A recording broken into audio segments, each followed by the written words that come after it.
Hola amigos, ¿qué tal? ¿Cómo están? En este mundo convulso en el que vivimos, necesitamos cada vez más apoyarnos en lo espiritual o en creencias ancestrales.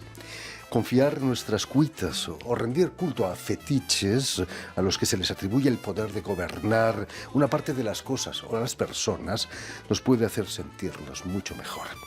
Esto es lo que ha hecho el compositor argentino Tomás Bordalejo, quien presenta este martes en la sala La Scala, aquí en París, su nuevo álbum Fetiches.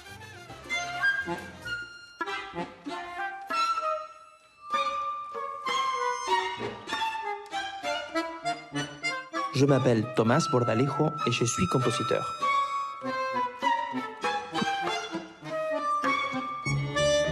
Mon premier disque, monographique, intitulé Fétiche, est le fruit de plusieurs années de réflexion, de recherche, de doute et de réussite.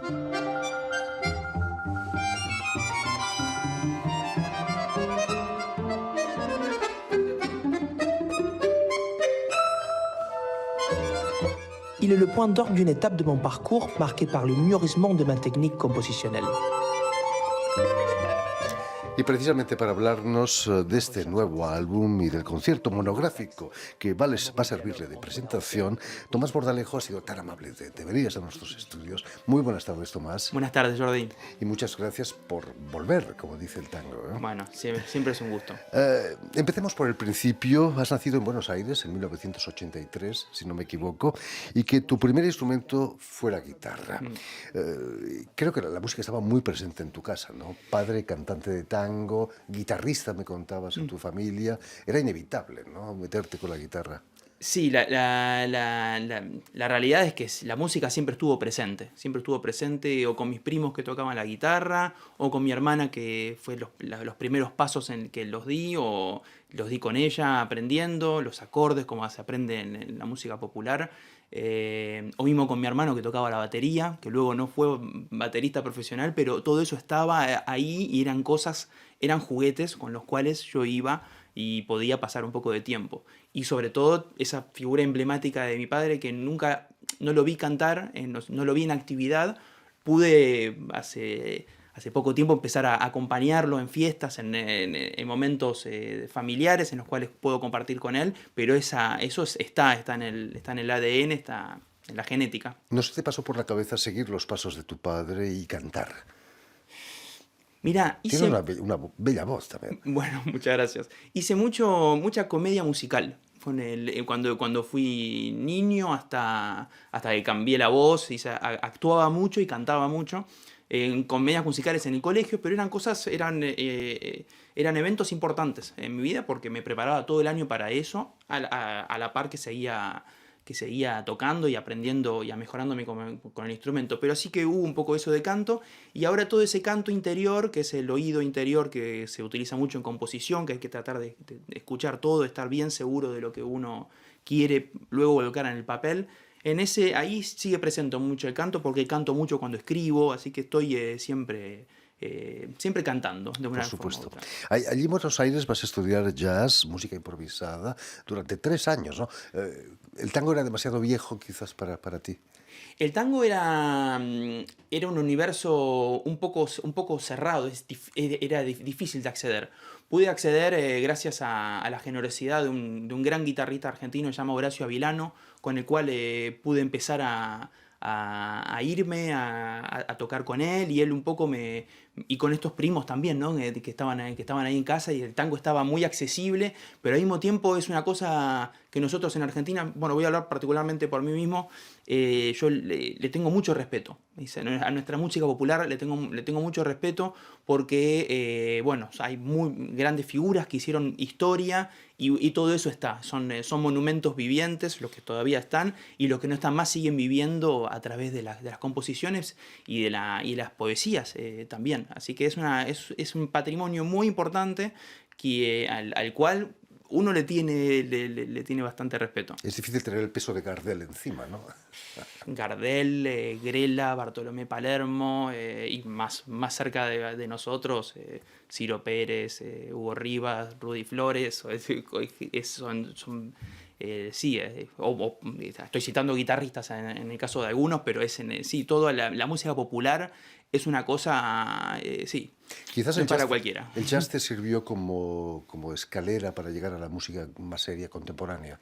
Sí, el jazz me dio un conocimiento de la armonía y de la forma muy interesante. Es verdad que en los métodos en los cuales me sumergí durante esos 3 años, que en este instituto de jazz, que ahora no existe más, lamentablemente durante la crisis del 2001 desapareció, pero fuimos varios que pasamos por ahí, tuvimos muchos profesores, muchos maestros muy importantes, que algunos muy metidos en el jazz, pero otros no tanto, como por ejemplo el gran pianista Ricardo Nolé, uruguayo, que en ese momento estaba y daba clases, y fueron momentos de que uno está, en mi caso tenía 18 años, era una esponja, y todo eso lo agarré y lo tomé, y fue una cosa muy importante para mí. Eso me marcó mucho esos 3 años.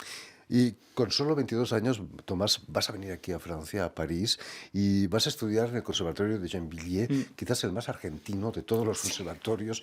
Fue el primero en tener una cátedra de bandoneón, ¿no? Sí, Con sí, Juan sí. José Mossalini, Sí, sí, sí, precisamente. Juan José Mossalini, César Estrollo, y hoy en día hay 5 profesores de bandoneón. Imagínate. Yo enseño en ese conservatorio hoy en día la guitarra, pero sí, desde el primer momento fue muy importante para mí encontrar un lugar en el cual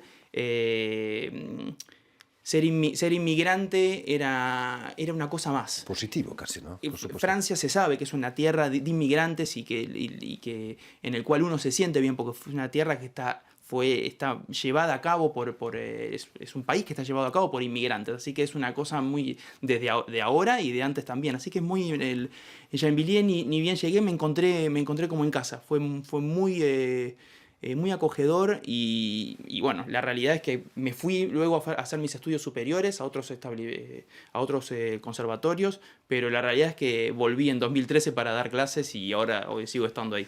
¿Qué influencia tuvo en tu trayectoria Bernard Cabana, el director del Conservatorio de Gennevilliers?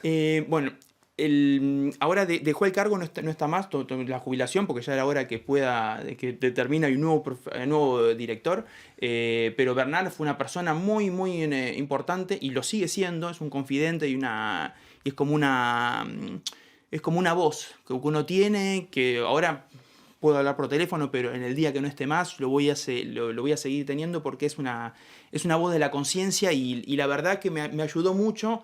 Me ayudó mucho a encontrar mi vía composicional, mi vía espiritual también, que es el hecho de trabajar, de darse a fondo, de realmente estar 100% en lo que uno hace, pero siempre tratando de buscar algo original, nunca copiando a los otros. Y eso es una cosa que para mí fue elemental, y yo mismo ahora cuando doy clase trato de que la gente con la que hablo o los alumnos que tengo, que puedan también encontrar lo suyo, su luz interior, y lo que les pueda llegar a hacer brillar.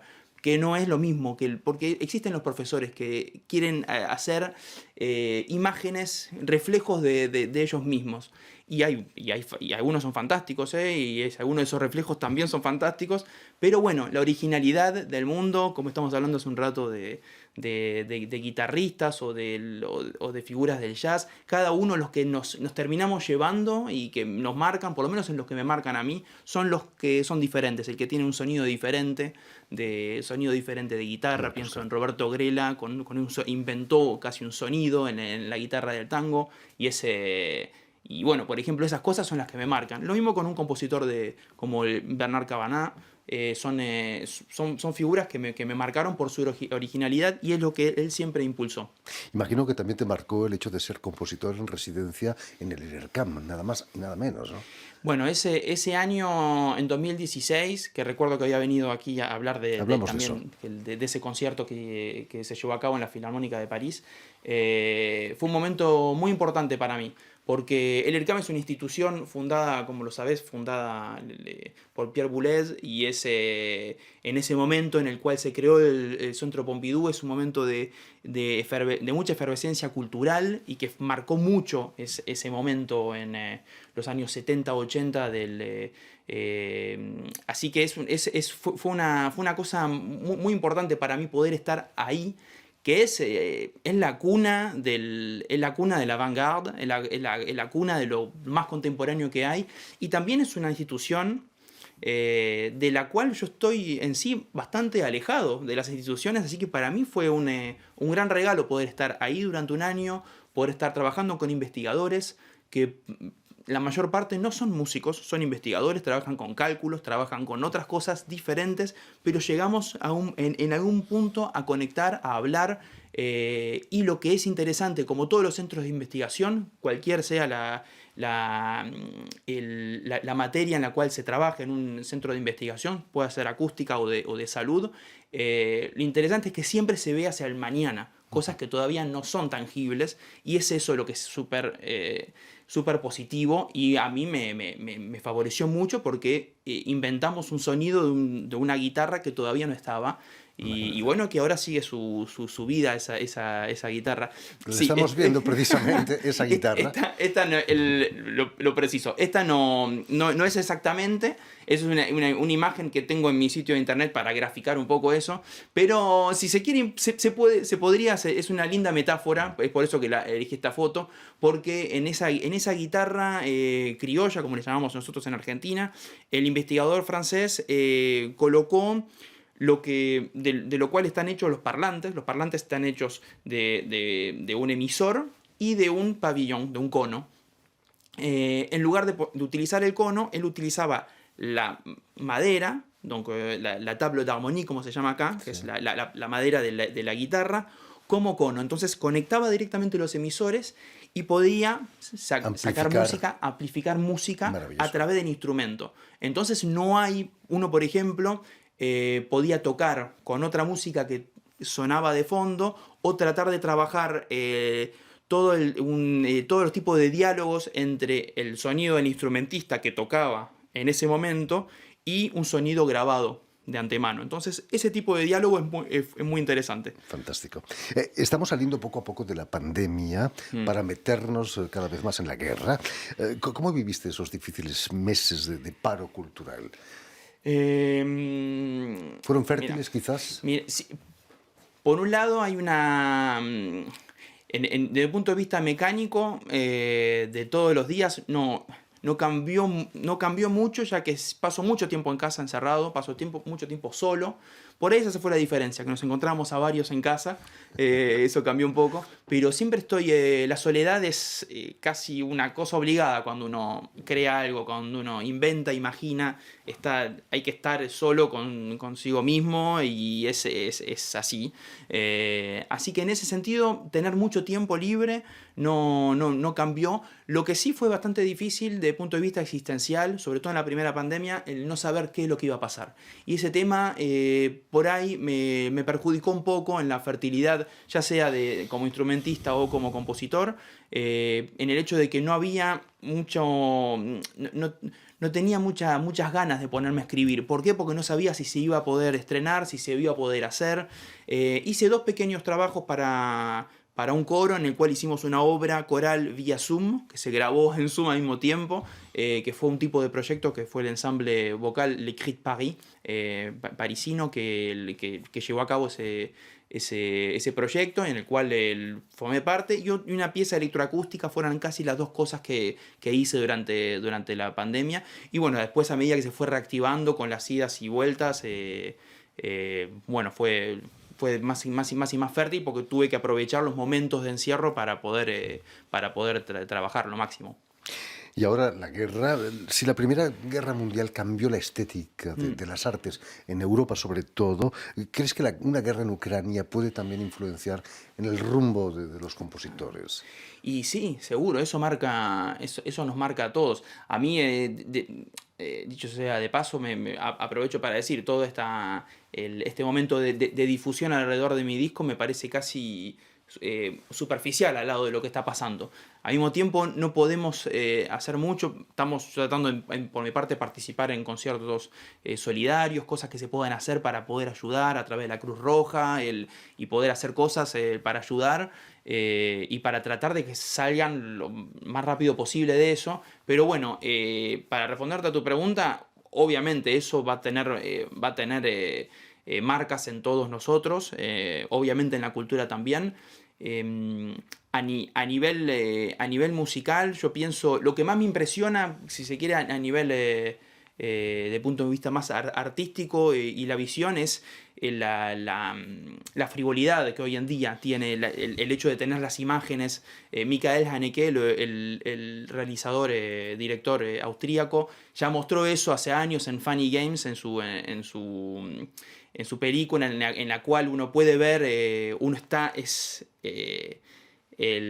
está viendo cómo hay una escena de violencia en la película y no puede hacer nada hasta que el actor se da vuelta y mira al espectador y le dice, ¿sigo o no? Casi es como hay un momento de violencia que hoy en día lo estamos viendo y lo vemos todo el tiempo. Aplicaciones de diversión se convierten en aplicaciones de comunicación como TikTok, en el cual vemos los soldados bailando con música, con Kalashnikov. Es realmente una situación en la cual parece toda una gran puesta en escena y en realidad no lo es. Es una realidad muy cruda.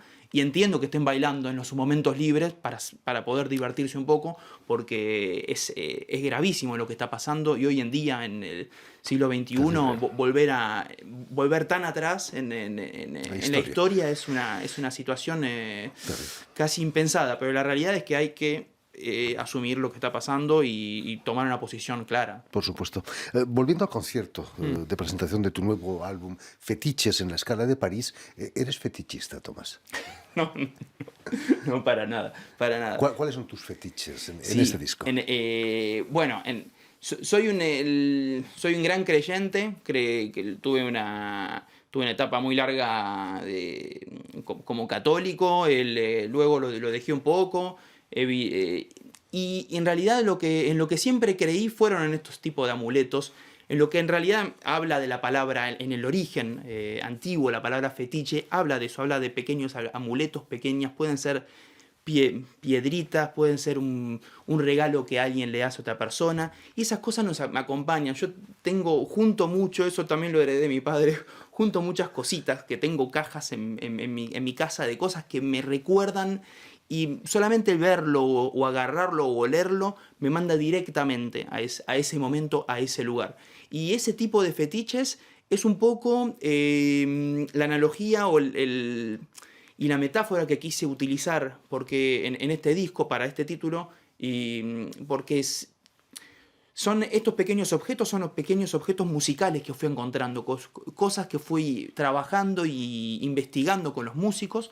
La mayor parte forman parte de este disco, pero también son ellos los músicos fetiches, mis amuletos. ¿Por qué? Porque son ellos que hoy en día, ahora estoy solo, pero no podría haber llegado hasta este momento de presentar el disco si no hubiese sido también con el apoyo de ellos. Por supuesto. Porque muchas de las obras las he trabajado, las he imaginado, y estoy en perpetual intercambio con ellos, hablo todo el tiempo. Así que son socios de esta aventura junto conmigo. Ellos son los fetiches también. El concierto tiene lugar en la Scala de París, que era un viejo teatro de vaudeville a finales del XIX, que fue cerrado, se convirtió en cine, y me comentabas que era un cine muy especial, ¿no? Sí, es lo que me dicen, ¿eh? Yo todavía no había nacido, pero al origen fue un cine porno, así que había cine pornográfico. Luego se volvió en una boîte bastante importante. Y ahora esta pareja de empresarios que lo tomó hicieron unos trabajos impresionantes, unos trabajos de arquitectura, realmente cavaron en el fondo del teatro e hicieron nacer 2 salas hermosas y la verdad que es una sala muy linda en el medio de París, porque está al lado de Strasbourg-Saint-Denis, cerca de Gare de l'Est. Es un lugar donde hay muchos teatros, pero salas de concierto para escuchar música clásica no hay tantos, así que obviamente luego está la Ópera de París, está el Teatro del Athénée y hay otras salas no muy lejos, pero ahí en ese lugar, y es realmente una pepita de oro tener ahí, hay gente muy capaz que está llevando la programación, como Rodolphe Bruno Boulmier, que es realmente una persona que tuvo mucha confianza en mí para poder presentar mi disco ahí y que programa músicos increíbles, ya sean guitarristas, ya sean pianistas, obras de música contemporánea muy ambiciosas y al mismo tiempo todo eso cohabita con obras de teatro. Por ejemplo, ahora el martes próximo, una vez que termine la representación nuestra, ahí mismo va a haber un espectáculo de stand-up a partir de las 9 de la noche. Y eso es lo mismo, así que eso es súper... hay una efervescencia misma en la sala y cohabita el teatro con la música, con todos los tipos de artes, puede ser el circo, así que es un lugar muy interesante y que yo sigo y a su vez ellos también me están siguiendo desde el origen de que se abrió. Además, no es una sala pequeña, ¿eh? Tiene 500... Sí. El concierto de presentaciones en la sala pequeña, hay dos salas.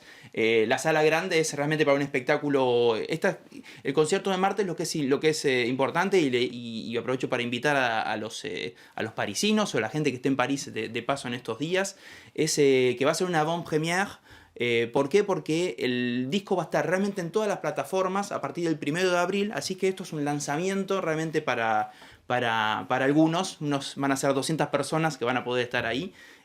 Todavía quedan algunas entradas, así que estoy muy contento porque el público sigue también la situación y está siguiendo este evento y teniendo en cuenta también cómo estamos hoy en día con la situación en general, ¿no? Así que me pone muy contento y bueno, así que los esperamos el martes a los que puedan y quieran venir. Ahí queda dicho, ya lo saben, tienen una cita el próximo martes 29 de marzo en la sala La Scala, aquí en París, para el concierto presentación de los fetiches de Tomás Bordalejo. Muchísimas gracias, Tomás, por habernos contado cosas tan interesantes. Permíteme también que dé las gracias a Moussa Lechili y a Laurie Plisson, quienes se han ocupado hoy de la realización del programa, y saludar también a nuestros telespectadores que nos siguen en todo el continente americano gracias a la cadena Unión Continental Latinoamérica, UCL, que emite desde Montevideo, en Uruguay, no lejos de Buenos Aires, y también de la red TAL, que reúne las televisoras públicas y universitarias de toda América Latina. Qué bien. Y a ustedes, muchísimas gracias por su atención y les damos cita para una nueva edición de El Invitado de Radio Francia Internacional.